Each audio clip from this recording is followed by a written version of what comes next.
Hey, what's up everybody? This is Osterberg501 and today I want to go over the specializations I've been using for mining and herbalism, and these are also some of the specializations I think are going to be able to make you some of the most gold while harvesting. And also, I would fully recommend you have one character with mining and herbalism as their professions. You're going to be able to make a lot more gold having them both on one character than having separate characters with both the gathering professions. And another small tip, make sure to go buy Dark Moon Firewater. This will increase your deftness by 15% for 1 hour. So this will just allow you to harvest quicker. And to start off, I want to go over mining. And the first thing you should probably be going into if you're specifically trying to make gold on that character is to go into mining process and max this out with 35 points. Now, the primary thing this is going to allow you to do is once you get 35 points, it allows you to harvest while mounted. This is going to save you a ton of time, but besides that, you're just getting a ton of additional stats. You're getting skill, deftness, finesse, pretty much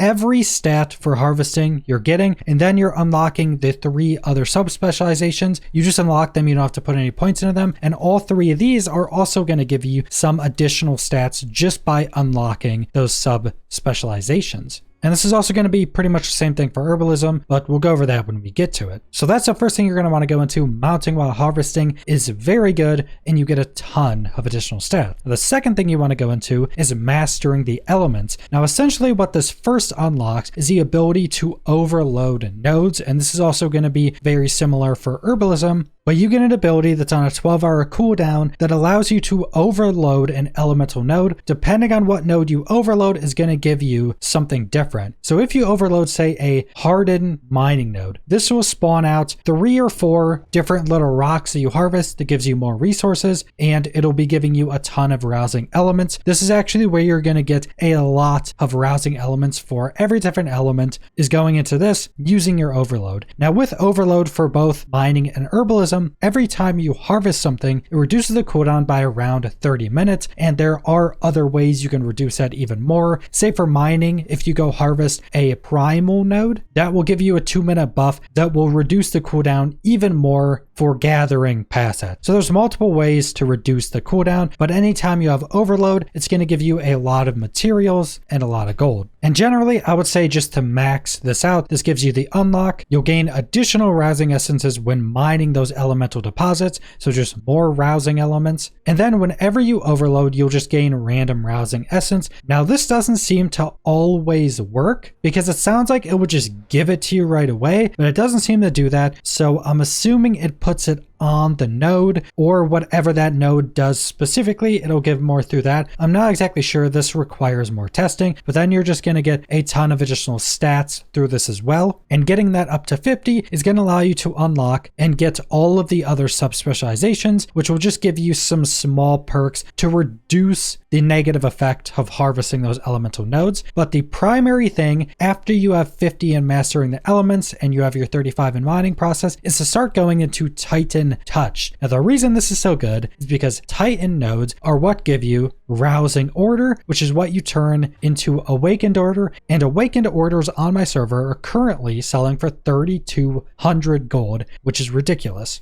I was just farming a little bit and I got 4 awakened orders right here out of rousing order. So that's just over 12,000 gold just from that single element. So maxing out this is going to be the next thing I'm working on. So this is essentially just going to be giving you more buffs while specifically harvesting those Titan touched mining nodes. And this is where you're going to get a lot of gold from mining. So just max this out. You're going to keep getting a bunch more stats and a bunch more benefits while mining those Titan touch nodes, and you want to get as much as you can from those nodes because, like I mentioned, the rousing order and the awaken order are just giving so much more gold than any other resource you're going to be harvesting. And that's where all of my points have been going into mining, so that brings us to herbalism. And to start off, the same thing we did for mining, we're doing for herbalism. So you go into botany and you're going to put 40 points into this. This allows you to harvest while mounted and then just gives you a ton of additional stats. And going 40 into that, you get to unlock the other 2. First off, it allows you to use your tools on plants, which just pretty much gives you more resources. And then into cultivation, which allows you to start gathering seeds while gathering those nodes. And we'll go over that in a minute. And the secondary thing is you're going to want to go into mastering the elements. Same as mining. This gives you the same overload skill just for herbs, and they are separate cooldowns. So you can do the same thing for the elemental nodes with overload as you could for mining.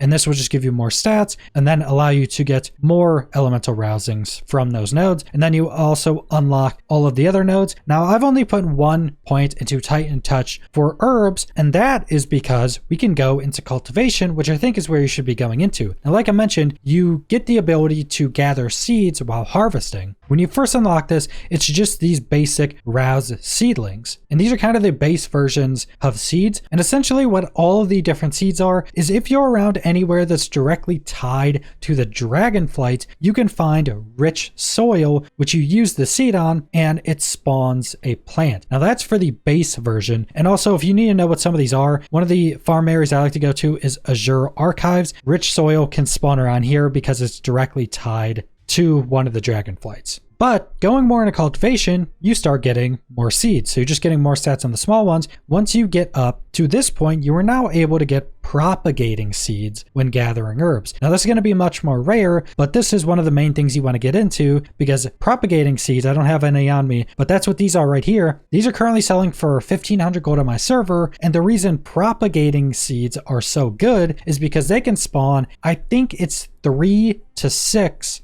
herb nodes from one of those rich soils. And another thing with using any seed on rich soil is when you harvest that node, it's going to spawn just a random version of other herb plants out in the world, but it's always going to give you a random rousing element. So no matter what you get, it'll randomize and it'll give you some amount of rousing order or rousing earth or rousing fire. Any of those it'll just randomly give to you. And the propagating seeds obviously spawn 3 to 6 nodes. So they're all going to give you tons of resources. Then they're all going to give you tons of additional rousing elements. But also, since you are harvesting this 3 to 6 nodes, you are also reducing the cooldown of your overload for herbalism. So you're going to be able to get a lot more overloads. And I still need to do more testing if using propagating seeds is actually better than selling them. But generally, I think it is just because of the reduced cooldown for your overload for harvesting so many plants. Then go to the top, you can get decayed seeds. Then you'll be able to get agitated seeds. And then when you max this out, you'll be able to find more seeds. Obviously, I'm not at this point yet, but this is what you should be going into. And then after you max out cultivation, I'd probably say start putting your points into Titan Touch. Same thing as for mining, because any Titan herbalism nodes is just going to give you rousing order and awakened order that just sell for ridiculous amounts of gold. But that's pretty much all I want to go over for what I think are some of the best specializations to go into for mining and herbalism. This is currently what I'm using. This is my character that I go farm on for mining and herbalism. I'm going to be doing some more videos very soon going over some very good routes and how you can maximize the amount of gold you're making from these gathering professions. But I just want to go over the specializations today so you guys can know what you should be going into to make as much gold with these professions as you can. That's pretty much all I want to go over, so subscribe if you want to see more World of Warcraft or other MMO videos. Leave a like if you liked the video. Comment down below what you guys think about these gathering specializations, and thanks for watching.